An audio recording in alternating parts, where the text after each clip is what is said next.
Morning students, this is history class 6th chapter 2 from hunting gathering to growing food. Today is going to be our fourth class on this chapter. Narmada valley में hunting gathering शुरू हुई। आज से 2 million years ago यानी 20 लाख वर्ष पहले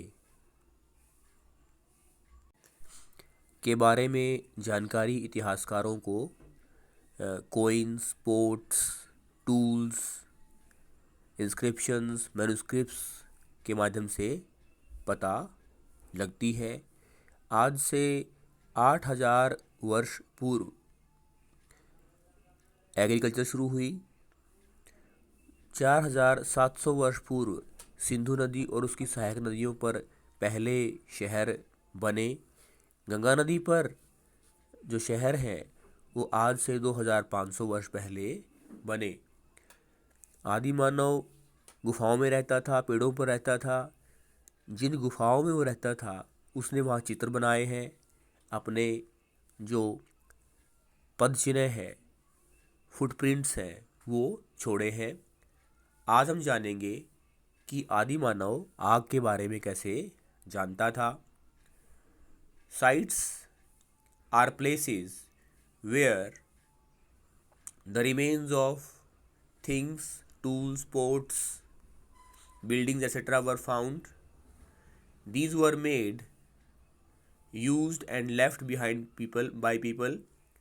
These may be found on the surface of the earth, buried under the earth, or sometimes even underwater.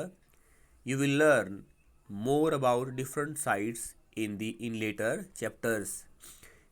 जो sites है उसे कहते हैं स्थल, यानी वो स्थल जहाँ बस्तियाँ बनी, जहाँ आदि मानव ने रहना शुरू किया।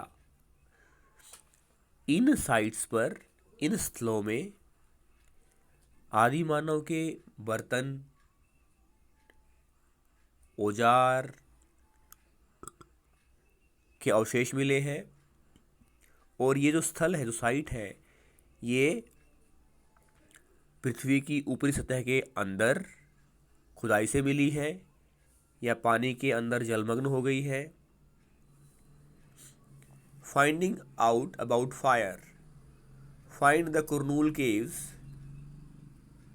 कुरनूल जो है साउथ इंडिया में है। Traces of ash have been found here.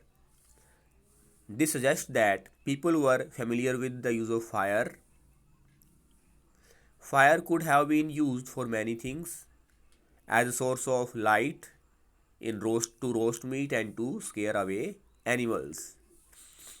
आदि मानव पानी और भोजन की तलाश में एक स्थान से दूसरे स्थान पर घूमता था, नोमैडिक लाइफ जीता था। हमें जानकारी मिली है इतिहासकारों, पुरातत्ववेताओं के माध्यम से कि आदि मानव आग के बारे में भी परिचित था, फेमिलियर था, क्योंकि हमें राख के अवशेष मिले हैं और ऐसा अनुमान लगाया गया कि आदि मानव आग का प्रयोग अपना मांस, पशुओं का मांस पकाने के लिए, पशुओं को डराने के लिए और रोशनी के लिए करता होगा। Names and dates. Archaeologists have given lengthy names for the time that we are studying. They call the earliest period Paleolithic, यानी पूरा पाषाण काल. This comes from two Greek words, paleo meaning old and lithos meaning stone. The name points to the importance of finds of stone tools. The Paleolithic period extends from 2 million years ago to about 12,000 years ago. This long stretch of time is divided into the lower, middle and upper Paleolithic. This long span of time covers 99% of human history. इस तरह से हम पाते हैं कि वो समय जब आदि मानव ने पत्थर के हथियारों का प्रयोग किया उसे बोलते हैं पूरा पाषाण काल यानी पेलियोलिथिक एज। इसको आगे 3 भागों में बांटा गया है, लोअर, मिडल और अपर पेलियोलिथिक। ये समय आज से 2 मिलियन ईयर अगो शुरू होता है और आज से 12,000 वर्ष पहले तक का है। यानी इसके 12,000 साल के 4,000 साल बाद आदि मानव ने खेती करनी शुरू कर दी थी। और ये जो समय है, जो पूरा पाषाण काल का जो समय है, ये मानव इतिहास का 99% जो हिस्ट्री है, जो इतिहास है, वो कवर करता है। यानी अधिकतर समय मानव ने पूरा पाषाण काल के अनुसार ही बिताया इतिहास के रूप में। The period when we find environmental changes beginning about 12,000 years ago till about 10,000 years ago is called the Mesolithic यानी middle stone. Stone tools found during this period are generally tiny and are called microliths. Microliths were probably stuck on to handles of bone or wood to make tools such as saws and sickles. At the same time, older varieties of tools continued to be in use. जो मध्य पाषाण काल है, जो Mesolithic period है, वो आज से 12,000 वर्ष पहले शुरू हुआ और 10,000 वर्ष पहले तक चला। यानी इसके 2 साल बाद आदि मानव ने खेती करनी शुरू की।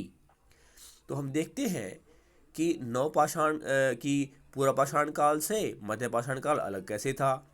इसमें जो पत्थर के औजार हथियार थे, दोनों में विभिन्नता पाई जाती है।